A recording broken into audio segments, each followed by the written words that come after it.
এখন আমি আবারও জটিল রাশির কিছু সমস্যার সমাধান করব। বিশেষ করে আমরা সৌরেন্দ্রনাথ দের বই ধরে আলোচনা করছিলাম।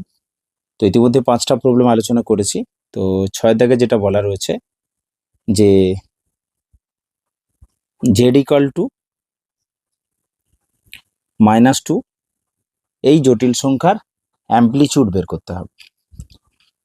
তো দেখো যে এই -2কে আমি লিখতে পারি Z equal to -2 plus I into 0। তাহলে প্রথমটা নেগেটিভ, দ্বিতীয়টা পজিটিভ, প্রথমটা নেগেটিভ, দ্বিতীয়টা পজিটিভ, অর্থাৎ সেকেন্ড কোয়াড্রেন্টে আছে। তো জটিল রাশির মধ্যে সেকেন্ড কোয়াড্রেন্টে থাকলে আর্গুমেন্ট বা অ্যাম্পলিচিউড আমরা যেভাবে পাই, তো অ্যাম্পলিচিউড অফ জেড সেটা কি হবে, সেকেন্ড কোয়াড্রেন্টে রয়েছে, তো pi minus tan inverse mod of B by A. B বলতে এখানে 0, এ বলতে -2, তো pi minus tan inverse of 0। Tan inverse of 0 হচ্ছে 0, তাহলে আমাদের পাই অর্থাৎ অপশান এ হয়ে যাচ্ছে সম্ভাব্য কারেক্ট অ্যান্সার। নেক্সট রয়েছে জেড ইকাল টু 3i, জটিল রাশির আর্গুমেন্ট। আর্গুমেন্ট আর অ্যাম্পলিচিউড একই ব্যাপার। তো এটা ছিল 6-এর দাগ, 7-এর দাগে চলে যাচ্ছে।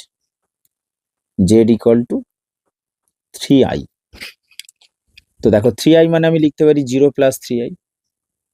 তো এটা কিন্তু আমাদের ফার্স্ট কোয়াড্রেন্টে রয়েছে, তো এটা আমাদের প্রথম পাদে রয়েছে বা প্রথম কোয়াড্রেন্টে রয়েছে। তো আর্গুমেন্টটা কি হবে না, আর্গুমেন্টটা just tan inverse mod of 3/0, অর্থাৎ ট্যান ইনভার্স অফ ইনফিনিটি।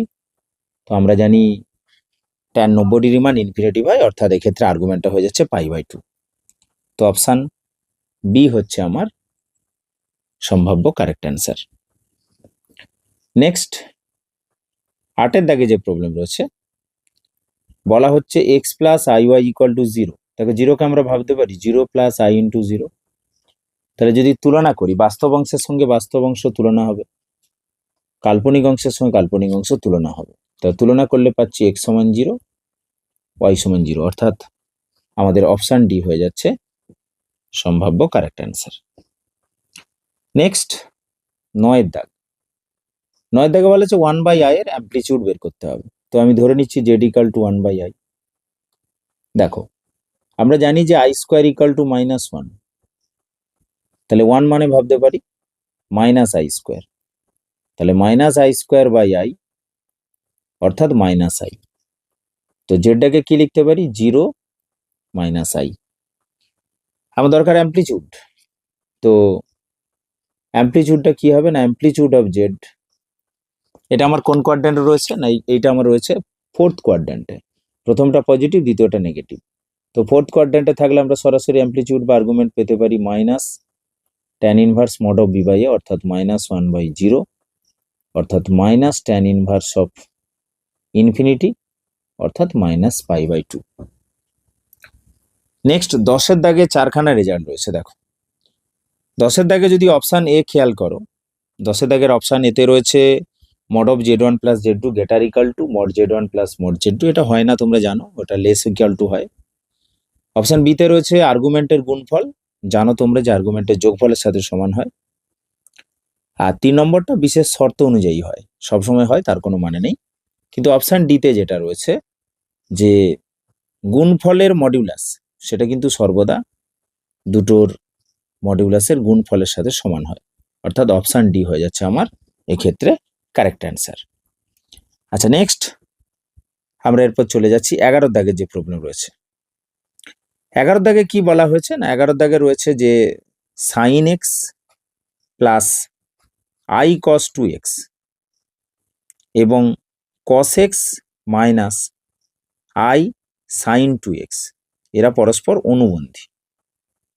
ঠিক আছে, তো যেহেতু অনুবন্ধী বলা হয়েছে, তো sine x plus i cos 2x এর অনুবন্ধী হচ্ছে sine x minus i cos 2x। তাহলে এটা অনুবন্ধী কার সাথে সমান না, cos x minus i sine 2x। তো আগের মতোই আমরা যেটা করতে পারি সেটা হচ্ছে যে আমাদের বাস্তব অংশের সঙ্গে বাস্তব অংশ এবং কাল্পনিক অংশের সঙ্গে কাল্পনিক অংশ, অর্থাৎ সাইন এক্স এর সাথে cos x minus i cos 2x এর সাথে মাইনাস আই সাইন 2x এরা পরস্পর সমান হবে। তো স্বাভাবিকভাবে যদি আমি sine x equal to cos x করি, sine x equal to cos x, তাহলে কি পাচ্ছি না ভাগ করে দিলে ট্যান এক্স ইকুয়াল টু 1। তো ট্যান এক্স ইকুয়াল টু 1 মানে এখান থেকে এক্স এর মান আমরা কি পাবো না ট্যান 45 এর মান হচ্ছে 1 হয়, তাহলে পাই/4 পাবো। কিন্তু আমাদের যে অপশানগুলো রয়েছে, তো আমাদের যে অপশানগুলো রয়েছে সেখানে কোথাও এক্স ইকুয়াল টু পাই/4 নেই, তাহলে আমাদের যে অপশান রয়েছে অপশান ডি তে যেটা রয়েছে এক্স এর কোনো মানই নয়, এটাই হবে কারেক্ট অ্যান্সার। নেক্সট 12টা দেখো, 12টাতে আমরা জানি যে আই সমান √(-1) সেটা বলা আছে। চা হয়েছে 1 plus I plus I square plus I cube plus i⁴। তো আই যেহেতু √(-1) তাহলে আই স্কোয়ার হচ্ছে -1, তাহলে 1 প্লাস আই স্কোয়ার মানে -1, তো আই কিউব হয়ে যাবে -i, আই স্কোয়ার যেহেতু -1 i⁴ হয়ে যাবে 1। তাহলে এই আই কেটে গেল, 1 - 1 কেটে গেল, আলটিমেটলি আমরা পেলাম 1, অর্থাৎ অপশান বি হয়ে যাচ্ছে আমাদের সম্ভাব্য কারেক্ট অ্যান্সার 12-র জন্য। আচ্ছা 13টা একটু খেয়াল করো, 13র দাগে যেটা বলা হয়েছে যে একটা জটিল রাশি দেওয়া আছে a plus I B into C plus I D, এটা বিশুদ্ধ বাস্তব সংখ্যা বলেছে। দেখো এটা গুণ করে দিই, এ সি গুণ করলে এসি, এর সাথে আইডি গুণ করলে আইএডি প্লাস আইবিসি, আই মিলে আই স্কোয়ার মানে -1 মাইনাস বিডি, অর্থাৎ সাজিয়ে নিলে A C minus B D plus I into A D plus B C. এখন এটাকে বলা হচ্ছে বিশুদ্ধ বাস্তব। বাস্তব মানে কি কাল্পনিক অংশটা 0 হয়ে যাবে, তাহলে শর্ত আমাদের কি হবে বিশুদ্ধ বাস্তব হলে, তাহলে বিশুদ্ধ বাস্তব হলে এই এডি প্লাস বিসি আমাদের 0 হয়ে যাবে, অর্থাৎ এডি প্লাস বিসি রয়েছে অপশান ডি তে। আচ্ছা 14র দাগেও দেখো, 14র দাগে একই রকম কাল্পনিক বলেছে, তো কাল্পনিক বললে আমরা বাস্তব অংশটাকে 0 করব, বাকিটা রেখে দেব। তো 14টা তোমরা করে নিতে পারবে, একইভাবে রেজাল্ট পেয়ে যাবে। নেক্সট 15র দাগে দেখো, 15র দাগে বলছে জেড ইকাল টু 1, এটাও আমরা প্রথমে যেটা শুরু করেছিলাম একই রকম, যে জেড ইকাল টু 1 আছে, আমরা ভাবতে পারি যে 1 প্লাস আই ইন্টু 0 আছে।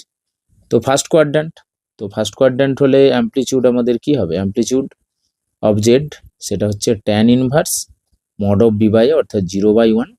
তো এক্ষেত্রে সরাসরি ট্যান ইনভার্স 0 অর্থাৎ 0, তো আমাদের অপশান এ হয়ে যাবে কারেক্ট অ্যান্সার। 16র দাগে দেখো কি আছে, 1 minus I by √5 minus i√3 এর মডিউলাস চেয়েছে। তো ভাগফলের মডিউলাস মানে লব যেটা রয়েছে তার মডিউলাস, লবের মডিউলাস হচ্ছে 1 প্লাস -1 এর হোল স্কোয়ার, আর হর যেটা রয়েছে √5 এর হোল স্কোয়ার প্লাস -√3 এর হোল স্কোয়ার, -√5 এর হোল স্কোয়ার,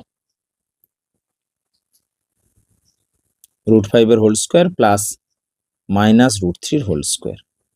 তো উপরটা 1 প্লাস 1 2 অর্থাৎ √2, আর নিচেরটা 5 প্লাস 3 অর্থাৎ 8, √8 মানে 2√2, কাটাকুটি হয়ে যাওয়ার পর পেয়ে যাচ্ছি 1/2 অর্থাৎ অপশান সি হয়ে যাচ্ছে আমাদের কারেক্ট অ্যান্সার। তো এখন আপাতত এই 16 পর্যন্ত আলোচনা করলাম, নেক্সট পার্টে আবারও বাকি প্রবলেম আলোচনা করব। ওকে, থ্যাঙ্কস ফর ওয়াচিং।